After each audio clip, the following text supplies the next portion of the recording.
গুরু প্রেমানন্দে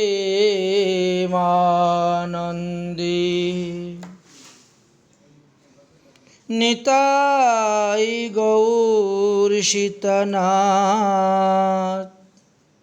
হরি হরি বল। গুরুবে গৌরচন্দ্রায়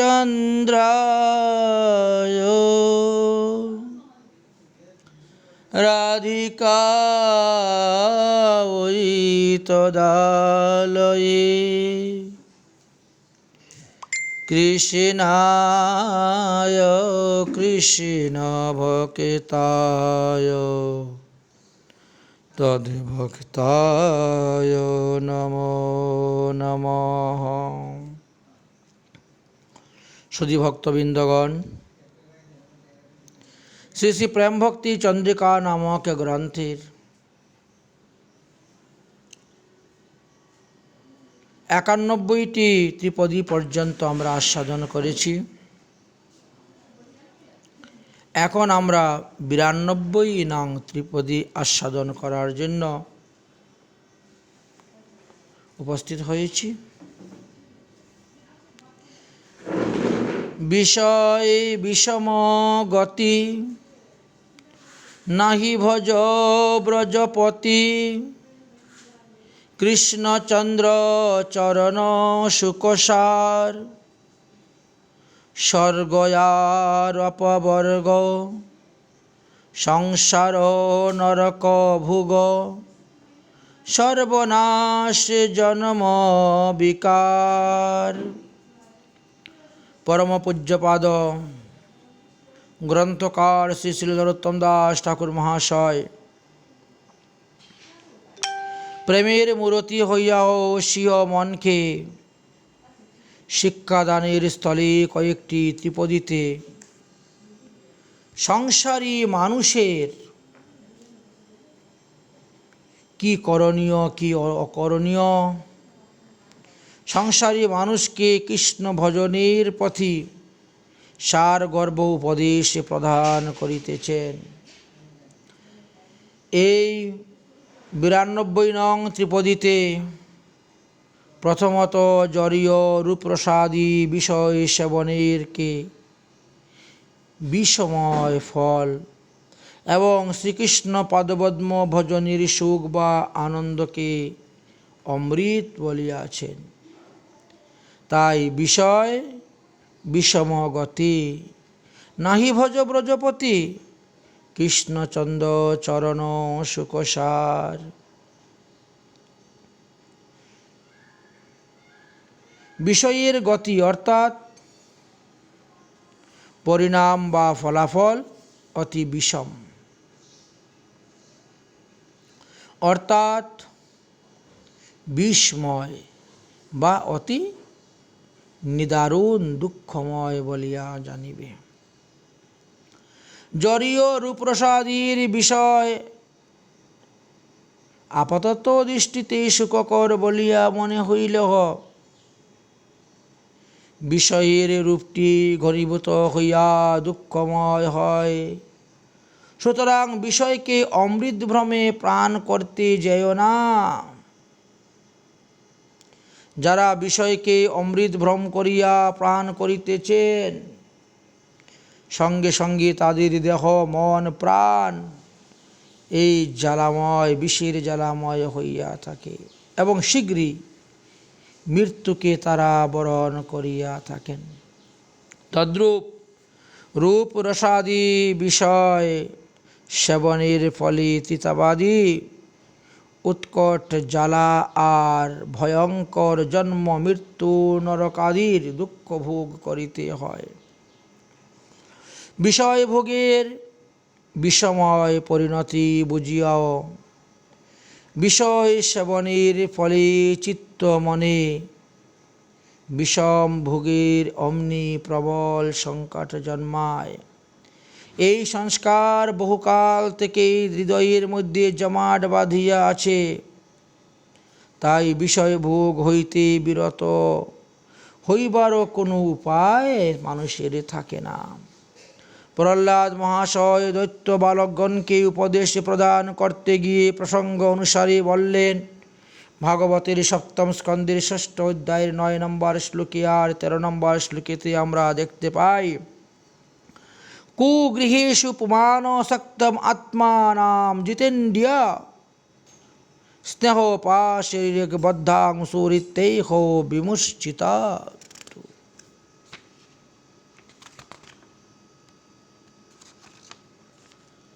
তাহলে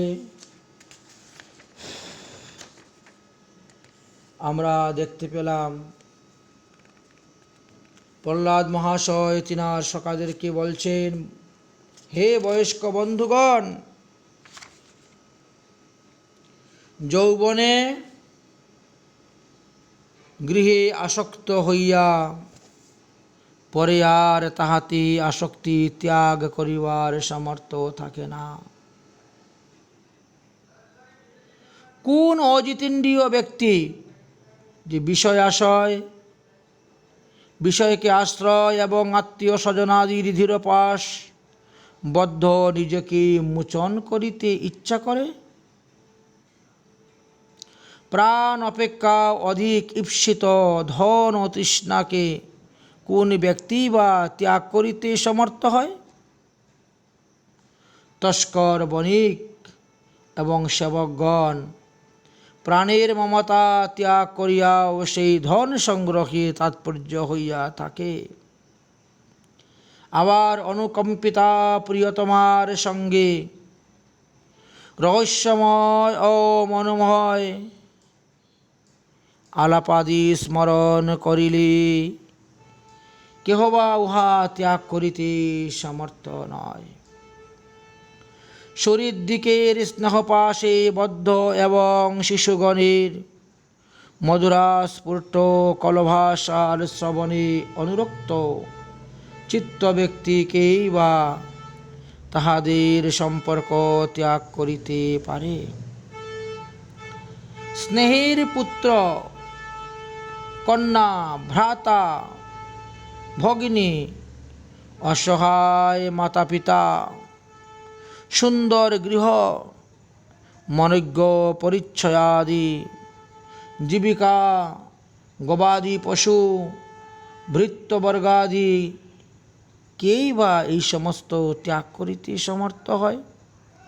বস্তুত কুশকায় কীট, গুটি পোকা যেমন সিংহ গৃহ নির্মাণ করিতে করিতে যেমন নিগ্রহ মনের পথ রুদ্ধ করিয়া স্বয়ং তাহাতে আবদ্ধ হইয়া থাকে, তদ্রূপ উল্লেখিত বস্তুতে আসক্তিচিত্ত অতৃপ্ত কামী সংসারী ব্যক্তি বিষয় আসক্তির লোভে অবিরত সংসারীর কাজে নিরত থাকে। জিহ্বা ও উপস্থির সুখকে বহুমান্য করিয়া তাহারা দুরস্ত মোহজালে আবৃত হয়।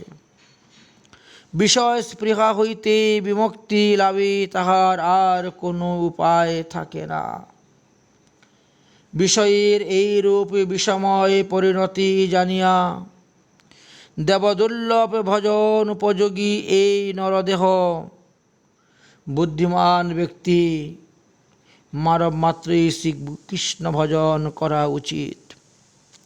তাই ছিল নরোত্তম দাস ঠাকুর মহাশয় বললেন, নাহি ভজ ব্রজপতি কৃষ্ণচন্দ্র কর সুকসার। হে মন, তুমি বিষয়ের বিষম গতি জানিয়াও ব্রজপতি শ্রীকৃষ্ণের চরণ কেন আশ্রয় করিতেছ না? কেন তার চরণ ভজন করছ না? তুমি যে সুখের অনুসন্ধান করিতেছ, সেই সুখের সার বা চরম উপাধেয় আনন্দের মূল উৎস শ্রীকৃষ্ণের শ্রীচরণ যুগল। তাই যদি আনন্দ লাভ করতে চাও, যদি সুখ লাভ করতে চাও, তাহলে শ্রীকৃষ্ণের চরণ যুগল ভজ। বিষয়ের মধ্যে এই সুখ পাবে না, এই আনন্দ পাবে না। আনন্দ পিপাসা মানবের চিরন্তনী। আনন্দ লাভের জন্যই মানুষ যত কিছু কার্য করে, কিন্তু প্রকৃত আনন্দ কী রূপে লাভ করা যায় তাহা সাধারণ মানুষ জানে না।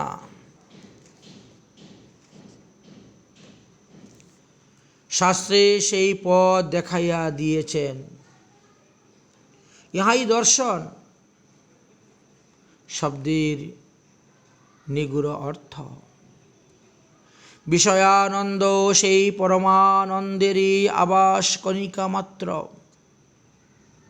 যাহাতে বিশ্বর গরিষ্ঠ সংখ্যক মানব প্রমত্ত হইয়া রহিয়াছে। সুতরাং এই বিরাট আনন্দই দুঃখর বহুক সৃষ্টির আকার ধারণ করিয়া রহিয়াছে। তাহা না হইলে কেহই জীবন ধারণ করিতে সমর্থ হইত না। এই জন্যই শ্রুতি বললেন, কো হি অভ্যারাম কো প্রাণ্যাত যস্যাম আকাশো আনন্দো ন স্বাৎ এষ এবানানন্দ যতি।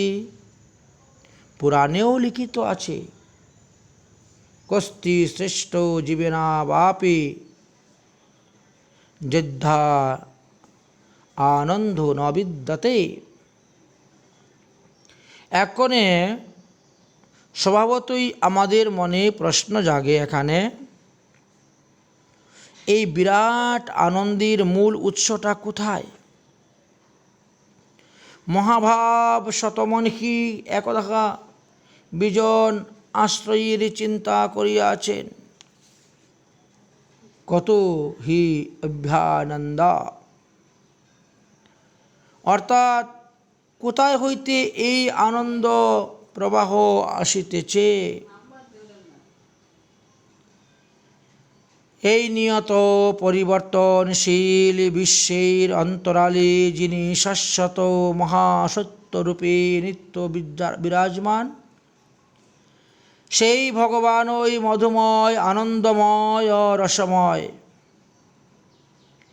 এই আনন্দ পরিবর্তনের মধ্যেই নিয়ত পরিণামের ভিতরে যিনি শাশ্বত অর্থাৎ সর্বদা স্বরূপে অবস্থিত, সেই পুরুষের অনুসন্ধানই জীব সাধনা এবং মহীয়সী মহাসাধনায় সিদ্ধিলাভ হইতেও সুখ চিরস্থায়ী।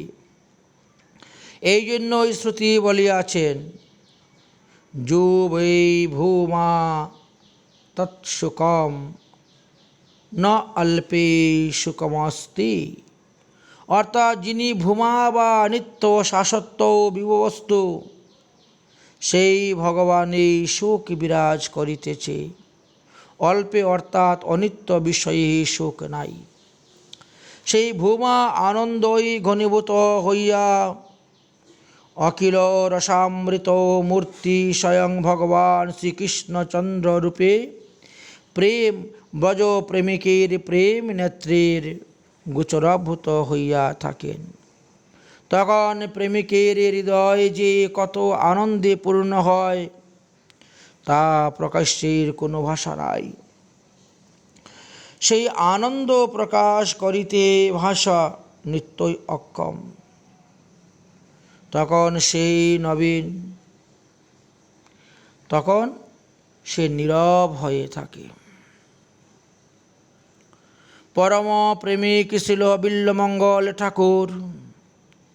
সেই অদ্ভুতপূর্ব আনন্দর বিভূতি প্রকাশের কোনো ভাষা খুঁজিয়া না পাইয়া এক অদ্ভুতপূর্বক চমৎকারিত দ্বার দেশে আসিয়া থমকিয়া দাঁড়াইয়াছিলেন এবং মন্ত্রমুগ্ধের ন্যায় তিনি বলিয়াছিলেন, মধুরম মধুরম মধুরম মধুরম। শ্রী নরোত্তম দাস ঠাকুর মহাশয় বলিতেছেন, কৃষ্ণচন্দ্র চরণ সুকসার। অতএব এই স্থলে বলিলেন, স্বর্গ আর অপবর্গ, সংসার নরক ভোগ, সর্বনাশ জন্ম বিকার। পূর্বে বলা হইয়াছে শ্রীকৃষ্ণের চরণ ভজনই প্রকৃত সুখ, অন্যত্র কুত্রাপি সুখ নাই।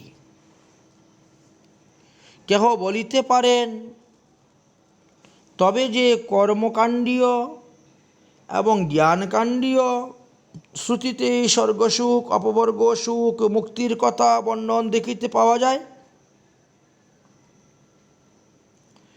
এই কথার উত্তরে এই অর্ধ ত্রিপদী দেওয়া হয়েছে। যাহারা ভগবত ভজন আনন্দ লাভ করিয়াছেন তাহাদের নিকট সংসার সুখ, স্বর্গ অপবর্গের সুখ এবং নরক ভোগ সবই সমান। স্বর্গ অপবর্গ নরকে স্বাপি তুল্যার্থদর্শিনী ভাগবতে বললেন। অর্থাৎ ভগবত ভক্তগণ স্বর্গ অপবর্গ এবং নরক সবই সমান দেখিয়া থাকেন, যাহাতে শুদ্ধ চিত্ত আত্মা নিত্য কৃষ্ণদাস জীবকে পুনর্জন্ম মরণাদি বিকারগ্রস্ত হইতে হয়। সেই স্বর্গাদির সুখ তো প্রকৃত সুখ নহে, আসলে তো তা সুখ নহে, বস্তুত উহাই জীবের পক্ষে সর্বনাশ। তাই বললেন বৈদিক ধর্ম পালনের দ্বারা সর্বনাশই উৎপন্ন হবে। তাই রাগানুগা ভজন করো, রাধাকৃষ্ণের চরণ সেবা করো। এইভাবে আমরা 92 নং শ্লোকের আস্বাদন করলাম। এবার আমরা 93 নং শ্লোকেতে প্রবেশ করি। ঠাকুর মহাশয় বললেন, দেহে না করিও আস্থা, মরিলে সে যমসস্তা, দুঃখের সমুদ্র কর্মগতি, দেখিয়া শুনিয়া ভজ সাধুশাস্ত্র মত যজ, যুগল চরণে কর রতি। দেহে না করিও আস্থা, দেহে अस्मिन् आस्था मा कुरु, देहाभिमानं मा कर्वितार्थ। पूज्यपाद ग्रंथकाल श्री नरोत्तम दास ठाकुर महोदय স্বীয় মনের প্রতি যুগল ভজনের উপদেশ দিতে গিয়ে প্রথমতই দেহ অভিমানী মানবকে দুঃখ বা দুর্গতির বর্ণনা করিতেছেন। দেহে না করিও আস্থা, মরিলে সে যম সস্তা, দুঃখের সমুদ্র কর্মগতি। এই নশ্বর পঞ্চভৌতিক দেহে আস্থা করা উচিত নহে, কেননা দেহ দৈহিকাদিতে অবিনিবেশে প্রাপ্ত ব্যক্তির মন হরিভজনে নিবিষ্ট হইতে পারে না। বিশ্বাস, যত্ন, আলম্বন, অপেক্ষা, মনোযোগ প্রভৃতি আস্থা শব্দের অবিধানিক অর্থ। পাঞ্চভৌতিক জড়দেহের প্রতি এইগুলো ত্যাগ না করিলে ভগবত ভজন সম্ভবপর নহে। এই দেহের উপর আস্থা বা বিশ্বাস রাখা উচিত নহে। অনেকেই মনে করেন যে এখন তো যৌবনকাল, এখন আরও অনেক দিন বাঁচব, বহুদিন বাঁচব, সুতরাং এক্ষণে মনের সুখে একটু বিষয় ভোগ করিয়া লই, বৃদ্ধ অবস্থা হলে পরে বৃন্দাবনে যাব, সদ্গুরুর চরণাশ্রয় করে হরিভজন করিব। এইভাবে তো কেউ কেউ মনে করিয়া থাকেন। এই নশ্বর দেহের প্রতি এইভাবে বিশ্বাস রাখা উচিত নয়। কারণ কোন মুহূর্তে যে কি গতি হবে, এই দেহ বিনাশপ্রাপ্ত হইবে, তাহা তো কারো নিশ্চয়তা করে বলতে পারে না। কারণ সব সময়ই আমাদের চিন্তা করতে হবে যে এই মনে হয় মৃত্যু এসে গেল, এই মাত্র মনে মরলাম। মৃত্যুর নিমিত্ত সর্বদা প্রস্তুত থাকতে হইবে। যাহার পলকে প্রলয় ঘটিবে, সেই নশ্বর দেহের প্রতি বিশ্বাস রাখিয়া শক্তি সামর্থ্যযুক্ত যৌবনকালে বিষয় ভোগে কাটাইয়া বৃদ্ধ অবস্থাকে হরিভজনের নিমিত্ত নির্ণয় করিয়া রাখা, এটা মহামূর্খামি কাজ। মহামূর্খতা ভিন্ন আর কিছুই নহে। শ্রী প্রহ্লাদ মহাশয় দৈত্য বালকগণের প্রতি বলিয়াছিলেন, কৌমার আচরেতে প্রাজ্ঞ ধর্মান ভগবতা নিহা দুর্লভং মনুষ্যম জন্ম তদুপ ধ্রুবমৃতম। ভাগবত সপ্তম স্কন্দের ষষ্ঠ অধ্যায়ের 1 নম্বর শ্লোকে বললেন, হে আমার সমবয়স্ক বন্ধুগণ, বুদ্ধিমান ব্যক্তিগণরা কি করেন? তারা বাল্যকাল হইতেই ভগবত ভজন আচরণ করিয়া থাকেন। এটাই উচিত, কারণ এই মানব জন্ম অতি দুর্লভ। যদিও ক্ষণভঙ্গুর, তথাপিও এই মানবদ্রব্য দিয়েই পরমার্থ ও সম্পদ লাভ করা যায়। তাহলে দেহের মধ্যে আস্থা করা ঠিক নয়। আবার যদি আমরা অন্যদিকে ঘুরিয়ে এটার অর্থ নেই, আস্থা অর্থে এই দেহের যত্ন বা আদর করা উচিত নহে, কারণ তাহাতে দেহ আবেশ জাগিয়া পরমার্থ পথে মনকে আবিষ্ট করিতে দেয় না। এই নশ্বরে দেহের যতই আদর যত্ন করো না কেন, উহা তো চিরস্থায়ী নয়, উহা তো একদিন বিনাশপ্রাপ্ত হইবে। সুতরাং দেহ রক্ষার নিমিত্ত যতটুকু প্রয়োজন ততটুকুই দেহকে যত্ন করা কর্তব্য। সতত মনে রাখতে হবে, বাঁচিয়া থাকার জন্য দেহকে রক্ষা করিতে হইবে এবং ভজনের নিমিত্ত বাঁচিয়া থাকতে হইবে, বিষয় ভোগের নিমিত্ত নহে। সুতরাং দেহটিকে ভজনেরও যন্ত্র বলিয়া জানতে হইবে। তাই যথাসম্ভব তাকে যত্ন এবং আদর করতে হবে, ভোজন বা ভোগের জন্য নহে। তারপরে বলেন আস্থা। আস্থা শব্দের একটি অর্থ হলো অবলম্বন করা।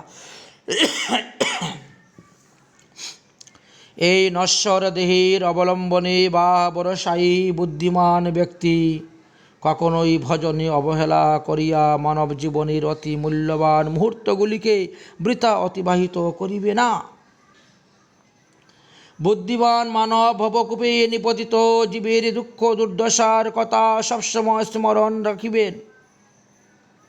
মৃগয়াতে গভীর অরণ্যে প্রবিষ্ট কোনো এক ব্যক্তি অলক্ষিতে কোনো একটি কূপের মধ্যে পতিত হইয়া কূপ পাশস্থিত দুই দিকে 2টি তৃণগুচ্ছকে অবলম্বন করল।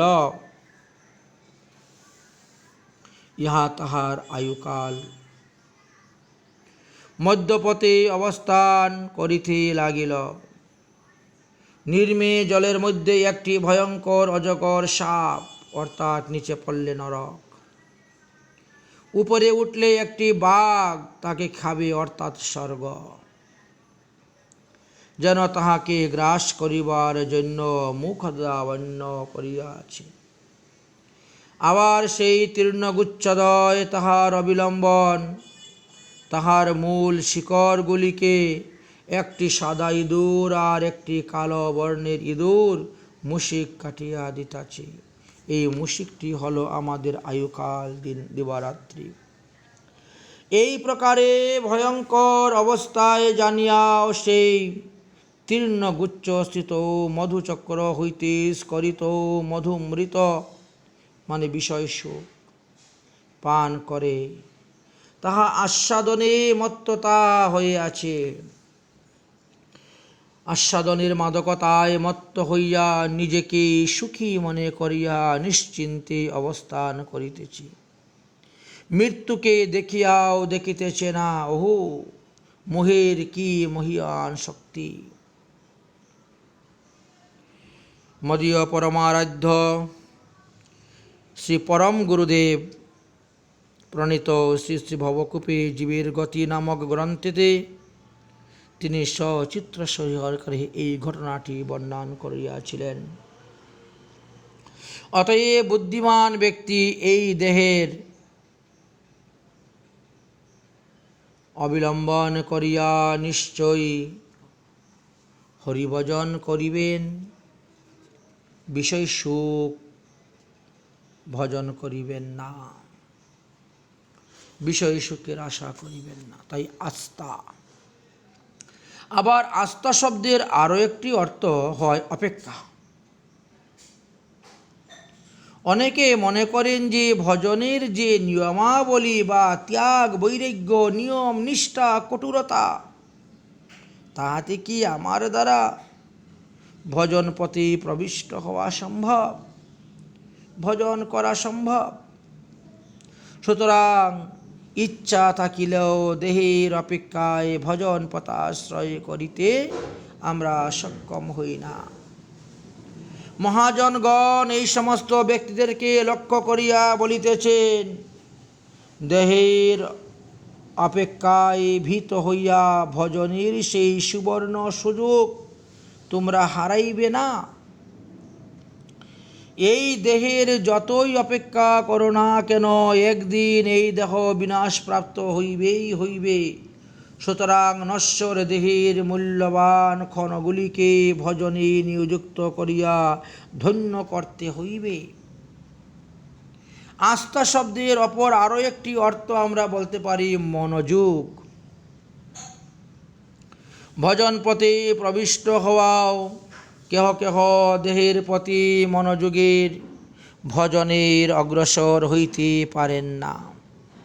তাহাদের দেহ দৈহিকাদির প্রতি মনোযোগই মনকে সতত জড়ীয় বিষয়ে অভিনিবেশ করিয়া রাখে। নিয়ম রক্ষার জন্য যত সম্ভব ভজন করিলেহ উহা মন সংযোগবিহীন যান্ত্রিক ভজনের মতন হইয়া থাকে, যাহার ফলে বহুকালেও ভজনে কোনো উন্নতি হয় না।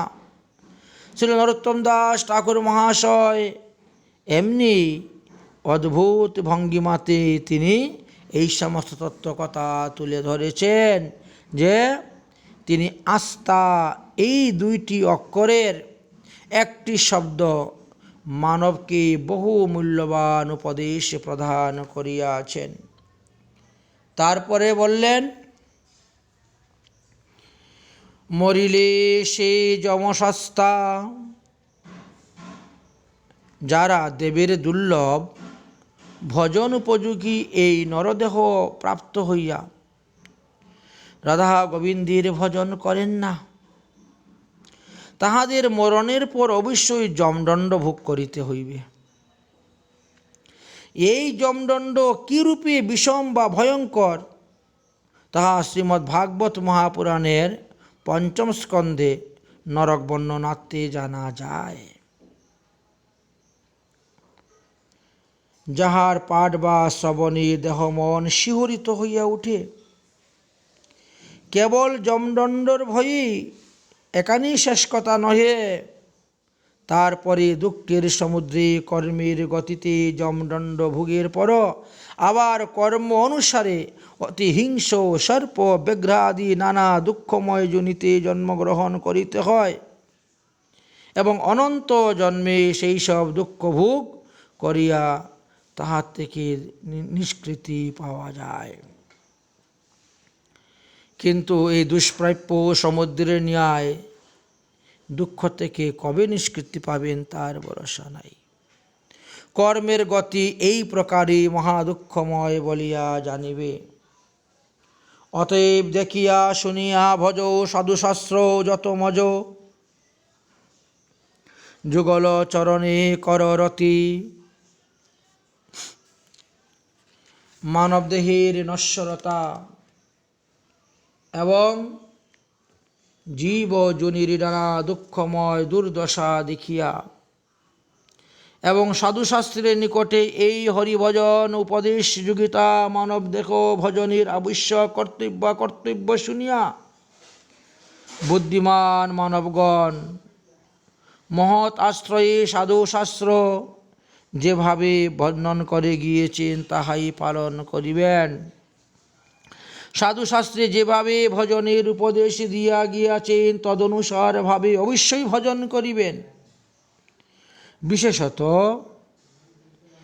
এই মহাপ্রভুর যুগে শ্রী শ্রী রাধাকৃষ্ণের যুগল চরণে রতিমতি বা যুগল ভজনই বুদ্ধিমান মানবের কর্তব্য।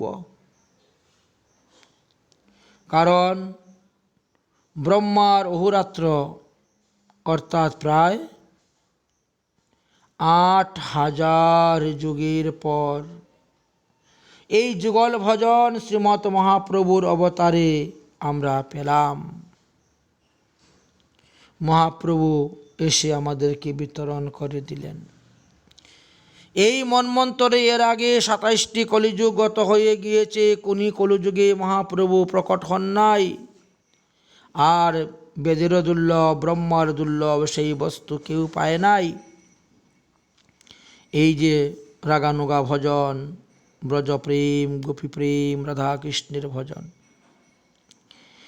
এই সুদুর্লভ যুগল ভজন অন্যান্য যুগে ব্রহ্মা, মহেশ্বর, কমলা, উদ্ধবাদী তারা কেউই লাভ করতে পারেন নাই।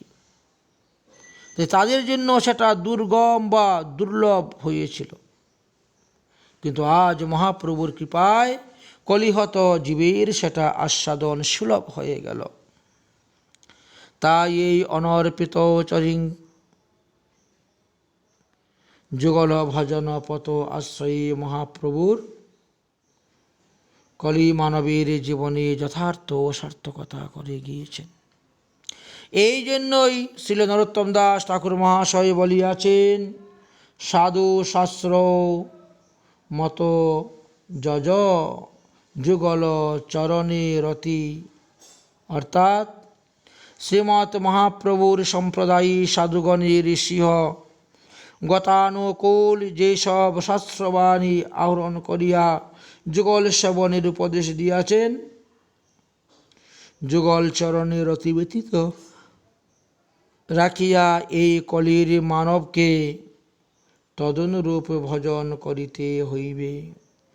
ইহাই হল এই শ্লোকের যথার্থ সারাংশ বা সারমর্ম। অতঃপর বললেন, জ্ঞানকাণ্ড কর্মকাণ্ড কেবলই বিষের ভাণ্ড, অমৃত বলিয়া যে বা খায়, নানা জনি সদা ফিরে কদর্য ভক্ষণ করে, তার জন্ম অধঃপতে যায়। এই ৯৪ নং ত্রিপদীটি আগামী পর্বতে আমরা আস্বাদন করব। এখনকার মতন প্রেম ভক্তি চন্দ্রিকার আস্বাদন এখানেই বিশ্রাম।